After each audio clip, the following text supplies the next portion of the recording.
నిజామాబాద్ నగరంలో ఏర్పాటు చేసిన మీడియా సమావేశంలో ఎక్సైజ్ శాఖ డిప్యూటీ కమిషనర్ దశరథ్ మాట్లాడుతూ కల్తీ కల్లులో ఉపయోగించే నిషేధిత క్లోరోహైడ్రేట్ పదార్థాన్ని ఎక్సైజ్ శాఖ ఎన్ఫోర్స్మెంట్ అధికారులు వర్ణి మండలం తగ్గిపల్లి గ్రామంలో రామగౌడ్ అనే వ్యక్తి ఇంట్లో సోదాలు నిర్వహించగా 9.4 కేజీల నిషేధిత క్లోరోహైడ్రేట్ మత్తు పదార్థం పట్టుకొని సీజ్ చేశామని దీని విలువ సుమారు 50,000 వరకు ఉంటుందని తెలిపారు.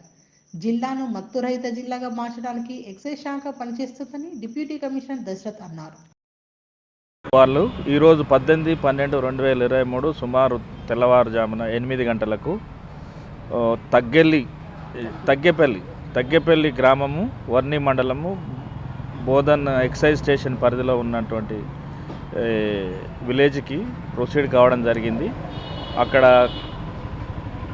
కల్లుల కలిపే నిషేధిత మత్తు పదార్థము అమ్ముతున్నారనే సమాచారం మేరకు సిబ్బందితోటి కలిసి బయలుదేరారు. అక్కడ పోయి వీళ్ళు అనుమానాస్పదంగా ఉన్నటువంటి కాయల రామగౌడ్ వయసు 71 సంవత్సరాలు ఇతని ఇంటి దగ్గర చెక్ చేయడం వల్ల క్లోరల్ హైడ్రేట్ అనేది నిషేధిత మత్తు పదార్థం. ఆ క్లోరల్ హైడ్రేటు కళ్ళులో కలపడం జరుగుతుంది. అది దీని యొక్క మెయిన్ అతని ఉద్దేశం ఏంటంటే తక్కువ రేటు తీసుకొచ్చేసి ఎక్కువ రేటుకు ఇతరులకు అమ్మే బిజినెస్ చేయడం జరుగుతుంది. అది ఎంత సీజ్ చేశారనంటే 9 కిలోల 410 గ్రాములు సీజ్ చేయడం జరిగింది. ఇది ఇట్టి నిషేధితమైనటువంటి క్లోరల్ హైడ్రేట్ను కళ్ళు ద్వారా సేవించడం ద్వారా ప్రజల యొక్క ఆరోగ్యానికి ముప్పు ఏర్పడే ప్రమాదం ఉన్నది. అందువల్ల ఇట్టి 9 కిలోల 410 గ్రాముల క్లోరల్ హైడ్రేట్ను సీజ్ చేయడం జరిగింది.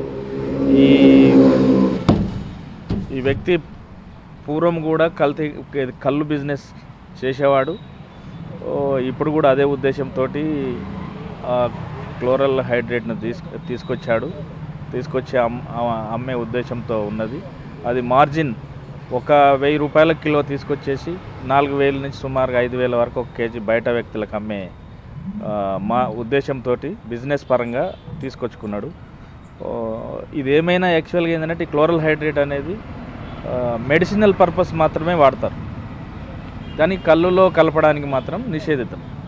కాబట్టి చట్టాన్ని వైలేట్ చేస్తున్నాడు కాబట్టి, లాను డిజోబీడియన్స్ చేస్తున్నాడు కాబట్టి అరెస్ట్ చేయడం జరిగింది.